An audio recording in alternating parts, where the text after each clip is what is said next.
Hi, I'm Mira. Welcome to another story. Let's see where this one takes us.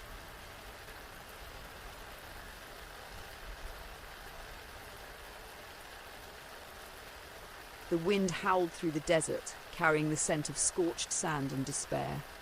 Eira Dune knelt by a dried-out water well, her hands tracing the fractured stone edges.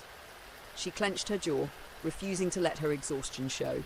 Behind her, a group of clan children played listlessly near a battered tent, their laughter thin and weary. The sight of their sunken cheeks and brittle hair twisted her gut. Eira, Garen's voice cut through the wind, low and steady. The elder stood a few paces away, his weathered face unreadable. His dark eyes flicked from the well to her face. "We can't hold on much longer. You need to accept that." Eira rose slowly, brushing sand from her hands. "We don't have to hold on. We need to move forward." "Forward?" Garen's mouth twitched into a bitter smile. "And where exactly do you suggest we go?" "The caravan is coming," Eira said, meeting his gaze. Her voice was firm, but her heart pounded. "I saw the signs on the dunes." The smile faded from Garen's face, replaced by a cold glare. "You'll leave this clan to bargain with the likes of them? You've heard the stories. Their deals always come with a cost, one we can't afford. And starving to death doesn't?" Eira shot back, her frustration spilling over. "You think I want this? I'll do whatever it takes to keep us alive." Garen stepped closer, his voice dropping to a harsh whisper. "Alive doesn't mean free. Those deals bind you to something you can't break, Eira, and once it's done, it's too late to regret it." Eira's resolve wavered under his scrutiny, but she straightened her spine. "I'll take that chance." Without another word, she turned and walked away, leaving Garen staring after her. She couldn't bear the weight of his disapproval. It was heavy enough, carrying the hopes of her entire clan. The signs of the caravan grew clearer as night fell. Eira crested a dune and froze, her breath catching at the sight before her. The caravan moved like a mirage against the moonlit sands, its wagons glowing faintly. Figures in flowing cloaks walked alongside the procession, their faces obscured by shadows. At its centre, a massive beast pulled the lead wagon, its metallic hide glinting under the starlight. Eira hesitated, Garen's warning ringing in her ears. But the thought of her clan, of their hollow eyes and frail bodies, pushed her forward. She approached cautiously, her boots crunching on the sand. As she neared the lead wagon, one of the cloaked figures stepped forward, their movement fluid and unsettling. They said nothing, only gestured for her to follow. Eira's heart thudded as she climbed into the wagon. The air inside was cool, thick with the scent of incense. Shelves of artifacts lined the walls, glowing faintly with their own light. At the centre of the room sat Javan Solrain, his robes dark and embroidered with golden patterns that seemed to shift as he moved. "You've come to bargain," Javan said smoothly, his sharp eyes gleaming as they studied her. Eira forced herself to stand tall. "My clan is dying. We need water, food, anything to survive." Javan leaned back, his fingers steepled. "I offer more than survival, child. I offer renewal. Your clan can thrive beyond your wildest dreams." Her brow furrowed. "And what's the price?" Javan's lips curved into a faint smile. "A simple task. Deliver this." He gestured to a glowing orb on a nearby pedestal, to the heart of the sands. "That is all." Eira approached the orb cautiously. It pulsed with a faint blue light, its smooth surface mesmerizing. "What happens when I do? That is not your concern," Javan said, his voice still calm. "Fulfill this task and your people will prosper. Fail and they will perish." Eira hesitated, her fingers hovering over the orb. Garen's warning echoed in her mind again, but so did the sight of the children playing by the empty well. She clenched her teeth and grabbed the orb, its cold surface sending a shiver through her arm. "Good," Javan said, his smile widening. "But remember, child, all gifts carry weight. Be certain you're prepared to bear it." Eira didn't reply. She turned and stepped out into the night, the orb glowing faintly in her hands. As she descended the dune, her grip tightened around the object, a knot forming in her stomach. She had made her choice. The wind whispered through the desert, carrying with it a promise and a warning. The sands would take what they were owed.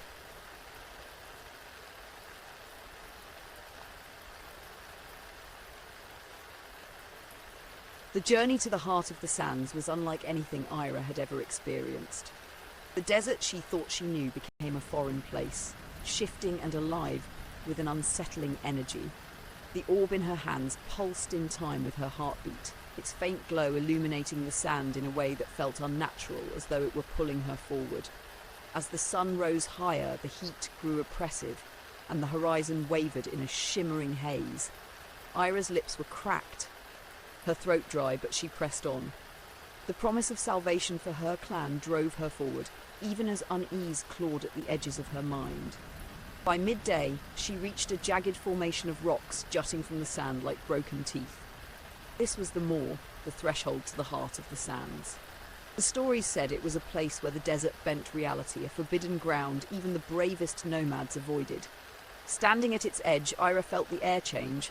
It was heavier, charged with an almost electric tension. As she moved closer, she spotted a figure crouched by the rocks, wrapped in a tattered cloak. Eira froze, her hand instinctively moving to the knife at her belt. "Lost, are you?" the figure said, not looking up. His voice was raspy, like wind scraping over stone. Eira tightened her grip on the orb. "Who are you?" The man stood slowly, turning to face her. His face was gaunt, weathered by years under the desert sun, and his eyes burned with a sharp, knowing light. "A fool who once stood where you are now." He frowned, taking a cautious step back. "What do you mean?" He gestured to the orb. "That thing in your hands, it isn't what you think it is. You've been lied to." Eira's stomach twisted. "You don't know anything about this." "I know more than you'd like to believe," the man said. He stepped closer, his movements slow but deliberate. "The heart of the sands isn't a place of salvation. It's a doorway, and that orb is the key." Eira hesitated, the weight of his words settling heavily on her shoulders. "A doorway to what?" "To forces beyond your comprehension," he said grimly. "The caravan thrives on desperation. They offer salvation, but what they truly bring is ruin."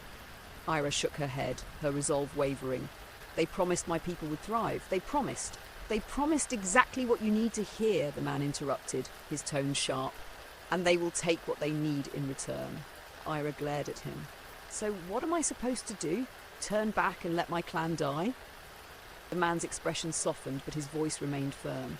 "You're not saving them. You're trading one kind of death for another." Her grip on the orb tightened. The thought of returning to her clan empty-handed, of watching them wither away under the desert sun, was unbearable. But the man's words gnawed at her, a seed of doubt she couldn't shake. "What if you're wrong?" she said quietly. He stepped back, his shoulders slumping. "I've said my piece. The choice is yours." Eira stepped past him, her heart pounding as she entered the moor. The air grew thicker with each step, the orb's glow intensifying. The sands beneath her feet seemed to shift unnaturally, swirling in intricate patterns that defied logic. Ahead, the heart of the sand into view, a swirling vortex of light and shadow, its energy radiating like a pulse. The orb grew warmer in her hands, almost vibrating with anticipation. Eira hesitated at the edge of the vortex, her breath catching in her throat. The caravan leader's words echoed in her mind. "Deliver this, and your clan will thrive." Her fingers trembled as she extended the orb toward the vortex. The instant it touched the swirling light, the world exploded with sound and movement. The ground shook violently, and the air filled with a deafening roar. Eira staggered back, shielding her eyes as blinding light engulfed the space. When the light subsided, towering forms emerged from the vortex. They were massive and otherworldly, a mix of jagged stone and shimmering glass. Their glowing eyes burned with the same blue light as the orb, and their movements were slow, deliberate, as though waking from a deep slumber. Eira's chest tightened. These were not saviors. They were titans. One of them lowered its head, its deep voice rumbling through the air. "You have awakened us." Eira's voice shook as she forced herself to speak. "I was told this would help my people." The Titan's gaze bore into her, unblinking. "Your people will know prosperity, but the sands will take what they are owed." Eira stepped back, her pulse racing. The Titans turned away, their massive forms moving toward the horizon. Wherever they stepped, the sands shifted unnaturally, swallowing the ground beneath them. She stared after them, a growing sense of dread settling over her. The caravan had delivered on its promise, but at what cost? She turned back toward the moor, knowing she needed answers, and knowing she might not like what she found.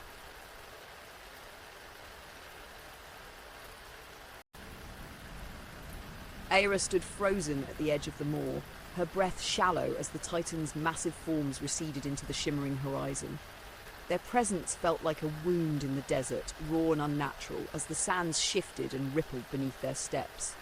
The caravan leader's promise echoed in her mind.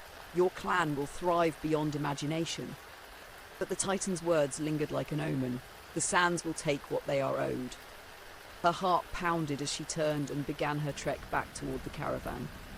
The air felt heavier now, each step dragging her deeper into the weight of her decision. If the caravan had the power to awaken the Titans, they must also know how to stop them. Or at least she hoped they did. The glow of the wagons appeared on the horizon, faint but steady, like a mirage anchored in reality.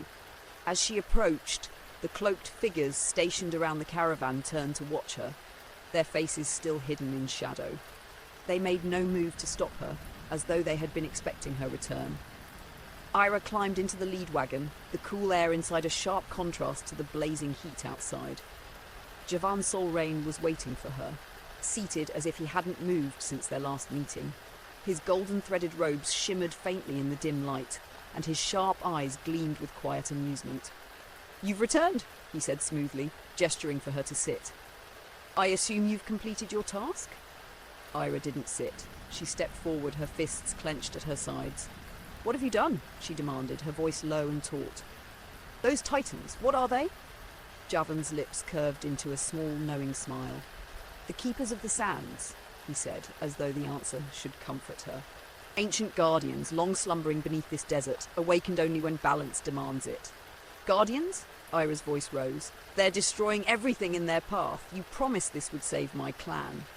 "And so it will," Javan replied, his tone unshaken. "The Keepers do not destroy without purpose. Their movements reshape the desert, purging the old and preparing the land for renewal. Your clan will thrive on the foundation they leave behind." Eira stared at him, disbelief and anger surging within her. "You didn't tell me what this would cost." Javan tilted his head, his expression almost pitying. "You didn't ask." Her hand flew to her knife, the leather grip grounding her as her voice shook with fury. "You manipulated me. You preyed on my desperation."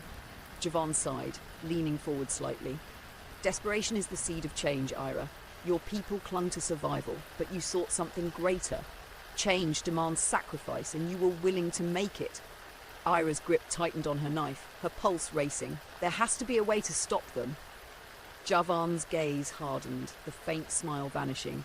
To stop the Keepers now would mean defying the balance they were awakened to enforce, but there is a way to bind them once more. "How?" Eira demanded, stepping closer. "Tell me."